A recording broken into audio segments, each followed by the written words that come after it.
শ্রমিকের সন্তানদেরকে যে কেস দেওয়া হয়েছে স্যার, এটা যদি আপনি একটু শেষ করে দেন তাহলে আমরা পাতিয়ালা যা আছে একটা করে রেইনকোট দিবেন স্যার। রেইনকোট কতজন আছে শোনো, একটা রেইনকোটের কথা কইছে যে বৃষ্টির মধ্যে আইলে একটা পাতা তোলার লাগে রেইনকোট লাগবো। আমারে যদি কইতে যে আকাশ থেকে বৃষ্টি আইন না দেও, তাও আমি দিতাম। আমার কলিজা সম্পর্কে তোমার ধারণা আছে কিনা জানি না। রেইনকোটের লাগিয়া আমি নিজাম চৌধুরীরে বইলা যাইতেছি, রেইনকোটের লাগিয়া আপাতত 1 লাখ টাকা আমি বরাদ্দ দিলাম। তুমি আগামী সপ্তাহে কিনে যতগুলা হয় দিবা, এরপরেও যেগুলা বাকি থাকবে তোমাদের জন্য কিনা হবে। তোমাদের নাচঘর, মন্দির, রাস্তা, প্রাইমারি স্কুল, বাচ্চাদের পড়াশোনা, এই 4টা কাজ না শেষ করে আল্লাহ যেন আমার পৃথিবী থেকে বিদায় না নেয়। আমি এটা শেষ করে দেই। আমি শুধু বক্তব্য দিতে আসি নাই। এই দেখো, এই সূর্যের তলের থাইকা এই আগুনে পুরার অভ্যাস যেহেতু তোমাদের মতো আমার আছে, তাহলে মনে রাখো তোমাদের থেকে আমার কেউ আলাদা করতে পারবে না, কেউ পারবে না আলাদা করতে। আমি আশা করি, দোয়া করি, আশীর্বাদ করি, তোমরা যে গাছের চারাটা আজকে দিয়ে যাব, মনে করবা এই গাছের চারাটা আমার একটা বাচ্চা তোমাদের কাছে দেয়া দিছি পালার জন্য। বাচ্চা মনে করে আমার এই গাছটারে বড় করবা।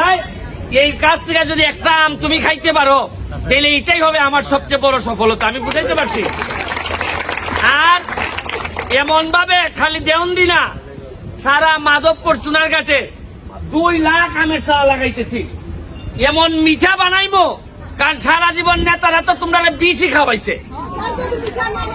মিঠা হইব, মিঠাই ঠিক কাঙ্ক্ষিত।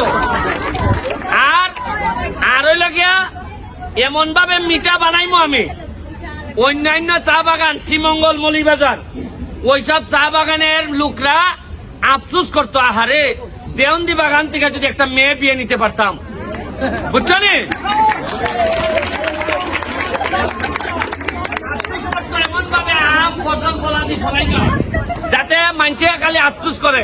ঠিক আছে, তোমরা সময় নষ্ট করছি, আমার জন্য আশীর্বাদ রাখো, যাতে সময় সময় তোমরা সাথে আইসে আমি দেখা করতে পারি, তোমাদের সুখে দুঃখে যেন আমি থাকতে পারি। ঠিক আছে, জয় বাংলা। ও একটা ব্রিজ নির্বাচনের আগে কইছিলাম ব্রিজ দেওয়া যায় চানমারি। আরে আপনি কইছিলেন, উনি এমপি মহোদয় কথা দিচ্ছেন যে আমি যদি নির্বাচিত হই 2 মাসের মধ্যে চানমারি ব্রিজ করে দিব। উনি যে 29 কোটি টাকা পাইছেন, প্রথমে 1.5 কোটি টাকাতে চানমারি ব্রিজের কাজ শুরু হয়েছে। এই বাগানে একটা ছেলে কইছিল মিঠুন যে আমি কিডনি বেচা দিব, তার কিডনি বিক্রি করা লাগছে না। এমপি মহোদয় ব্যক্তিগত শুরু হয়েছে না হয়েছে না? পূজা পার্বণে আনন্দ উৎসবে সবসময় আপনার এমপি মহোদয়কে পাইবেন। আপনাদের সাথে আছি, সাথে থাকবো নির্ভয়। এইবারের পূজায় ওই যে গান হয় না, এমন গান হইব ডান্স করতে পারি। কথা বুঝছো নি? আমাদের যে চা শ্রমিকের যারা আছে, যাদের আমাদের চা শ্রমিকের সন্তানদেরকে যে কেস দেওয়া হয়েছে স্যার, এটা যদি আপনি একটু শেষ করে দেন তাহলে তাদের মনে একটু আনন্দ আসবে স্যার। এটা আপনার কাছে আশা করি। হ্যাঁ, কেসটা যে আমাদের দেওয়ান্দি চা বাগানে যে আছে, আমি তো আগে যেগুলো পাইছি, এখন আইসা নতুন এমপি হিসাবে তোমাদের যেন কোন ধরনের অসুবিধা না হয়, এটা দেখার জন্য তো আমারে ভোট দিছো তোমরা। সব বিষয়ে আমি চেষ্টা করবো। আর চা বাগান মনে রাখবা, চা বাগান হচ্ছে গিয়ে এটা তোমাদের রুটি রুজির জায়গা।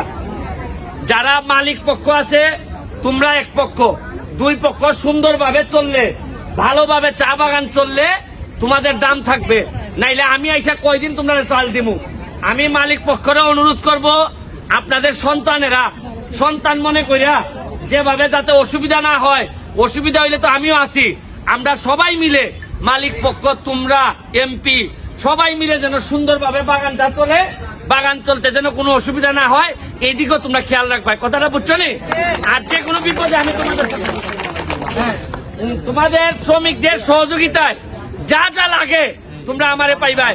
মনে রাখো, আমি কথা দিছি যতদিন এমপি আছি আমার চা বাগানের কোন লোক যদি না খাইয়ে থাকে তাহলে আমি ভাত খাবো না, আমি নিশ্চিত করে দিলাম।